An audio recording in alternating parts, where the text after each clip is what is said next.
The waiver wire is dry as we head into week 11. The running back position's dank. There's really not much to chase there, and it's been like that for the last few weeks. Every so often, we'll get a Keaton Mitchell that pops off, and everybody runs to get them off the waiver wire. But now we have another running back that we're looking at for week 11 who might be in position to get some opportunities this week. It's still up in the air. The chips have to align, but people are looking at him off waivers. Some have already picked him up to see whether or not they need him for fantasy football. And we're going to talk about whether or not you need Ty Chandler, running back of the Minnesota Vikings, today. But what you need to do is click that subscribe button right now. Tap it with your finger on the phone. Click it with the mouse on your computer, because we cover the waiver wire deep every single day. We help you set your lineups. We help you win those trades and everything else. We talk NFL draft all year long. And all that together will make you a better fantasy player. Plus, Ric Flair's right here watching. You do not want to disappoint him. Click that button and let's move forward with this.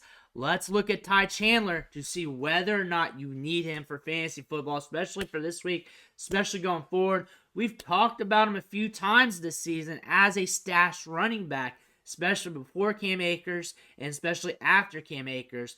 But he got some opportunities last week as Alexander Mattison came out with a concussion. He's still in concussion protocol. We're watching the news. If he's out of concussion protocol, this erases a lot of things for Ty Chandler, especially for this week and in the short term, and really changes how we should look at Ty Chandler. So really, when we look at Ty Chandler and you pick him up, think of him as a player who's more than likely going to be a stash for the rest of the season, who might get the opportunity to prove themselves this week if Alexander Mattison is out. That way your hopes are not up, your dreams are not too full, and you know what? It's not going to leave you too much empty-handed if you're hurting that bad at running back. But Mattison could be back this week, could be next week, could be a couple weeks. We've seen some running backs and other players be held out a couple weeks due to concussion. We've seen some come back and make a quick turnaround. So really, we got to pay attention all week long on Alexander Mattison, and then continuously the next week if this progresses or continues. And also, they brought back Myles Gaskin to the practice squad. Something else we need to pay attention to.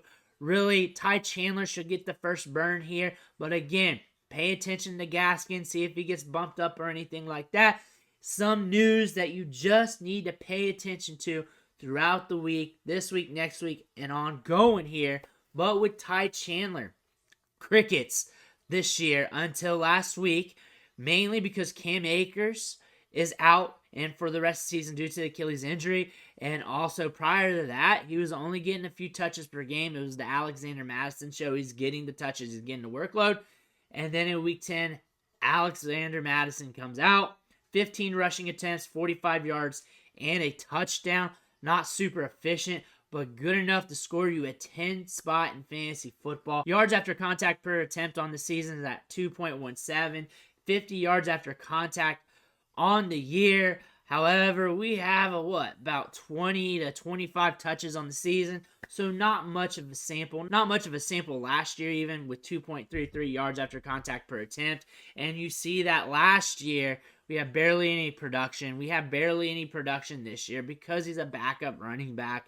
A backup running back who has some juice, who gets the opportunity, could get you a little something, or just get you by. And more than likely, he'll just get you by as Mattison is out, or if he's out, and he's more than likely a stash play going forward, just in case Mattison gets any more hiccups.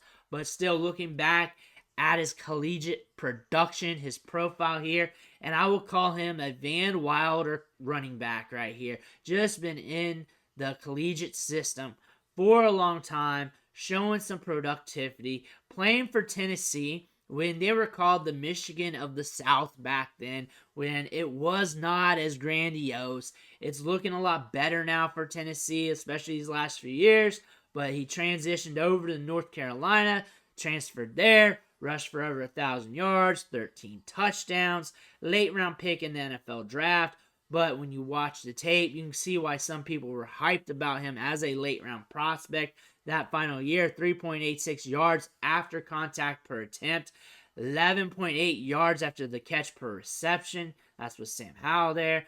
Thing about that is that indicates he's got some juice in them legs. He can get you some yards after the catch. He can get you some yards in open space, which is what you want with these pop gun running backs who are getting thrusted into situations here where they'll get opportunities here and there, possibly for a little run or so.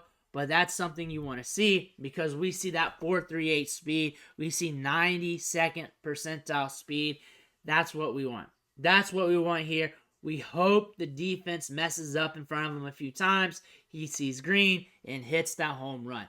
Ty Chandler is a home run hitter. He's a guy that can splash on you on any given moment. He's also a guy that could go bust. He's a volatile prospect here. 5th round pick, but the upside's still immense as he's getting opportunities. The more opportunities he gets, the more likely he'll tap into that upside, and that's something we want to see. Plus, he's on the Vikings, a fast-paced offense who's been fast-paced over these last couple years. They're getting Justin Jefferson back. Dobbs is doing good. He's doing better than expected. You can't really hate on that. Plus, he's running the ball a little bit, which could open things up for Chandler. Could be a good veer for him. So that's something you want to pay attention to. If Madison is out, also when we look at the production at the running back depth chart here for this team, it's the Alexander Madison show with a little bit of Cam Akers. Cam Akers is out, especially when you look at the opportunity here. Cam Akers was getting a little bit of run before he got injured. Maybe a little bit of that goes to Chandler. Maybe he is able to give you some of them upside runs to help you out in fantasy. A good stash play at the least. A guy that you have on the back end of your bench. A lot of these stashes are getting used up right now. A lot of them are gone. A lot of people are starting to speculate on some of these backup running backs who are starting to see an increased role right now. And he's another one of those guys that some people are stashing as we get later into the season as a what the hell type play. Because we're looking at this offense. They move the ball quickly. They're at a fast pace. They got Justin Jefferson. They're still doing some things on offense with their quarterback out. And you want those backup running backs, those handcuffs on those offenses like that. Because the offense can buoy fantasy production. We saw it last week with Ty Chandler. It could be like that going forward if something happens to Madison and allows him to be out multiple games. Something you need to pay attention to. But if Madison is out, Chandler has a juicy matchup against the Broncos. Something you want to pay attention to. That could allow him to be productive in fantasy. That's going to give him some upside. That's going to give him some opportunities. If Madison is out multiple weeks, like some people with other concussions, like a Tank Dell, like a Roshan Johnson, got the Bears coming up after that. Another juicy matchup. And then we roll into the bye week. So a running back that you have stashed right now and you're just seeing what happens. You're even stashing him for the next few days to see if you got a starter. If he's not starting, then he's just a stash for the rest of the season. Might get sprinkled in here and there. Might even give you some pop-off production here and there because he is a faster back. But you're not expecting him to get the opportunities because it's Madison's show right now. Should be getting the touches. But Chandler here is going to see a little bit more run as we get deeper into the season. If he pops off on some runs here while sharing the backfield with Madison, that could lead to more touches down the line because obviously you got your speed back there. You got your between the tackles bruiser right here, a good mesh together. You kind of want that with your running backs. So if he does exceed expectations, hit the home run a few times, expect him to see more touches, expect him to see more opportunities in this fast-paced offense. But again, I view him as a stash play. You need him as just a stash play. If he's starting this week, then awesome. You got yourself a starter, especially if you're hurting at running back. If you got some good running backs in front of him, you know what? You're probably not starting him. If you're good at running back, you're probably not starting him. If you're bad at running back, you probably are at least thinking about it. Looking at the rankings at multiple fantasy websites this week, 4for4 is what I like to use. They're very trustable. They're very conservative, though, so they do not shoot for upside too much.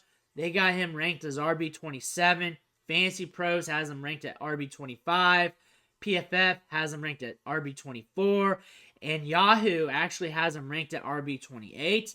And all this really relies on Alexander Madison's health and whether or not he's in the game, if he's still going to be in concussion protocol, something we need to pay attention to. I expect him to jump the rankings a little bit due to that matchup against Denver if Madison is out, and I think that's an easy call from there. But if Madison comes back, I see Chandler dropping a little bit too, maybe at 35-40 range.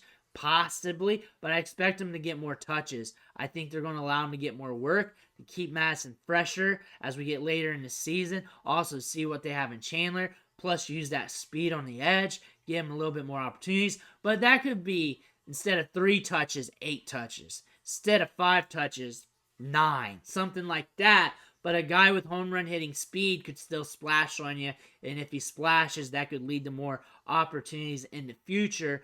That's why he's a lottery ticket stash play. You need him because you need a stash running back who might start this week in a good matchup. That's why you need him. That's why. That's why this video is titled the way it is. You need him because of that. But you also don't need him because you don't need a stash running back. You're good. You do not want to mess with this headache. You do not have the roster spot for it. You're okay. And you're willing to overlook that. You want to save your fab. You want to do whatever for the rest of the season. That's understandable, but you still need to know about Ty Chandler. You still need to know what he's about, especially if he ends up on waivers over these next few weeks and you're looking for a stash play.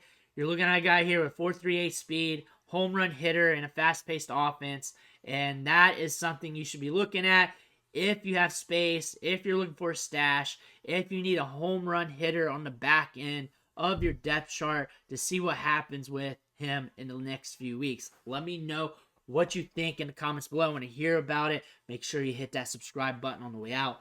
Ric Flair's watching you. Anderson Silva is too. Do not disappoint them. I want to thank you for watching, though.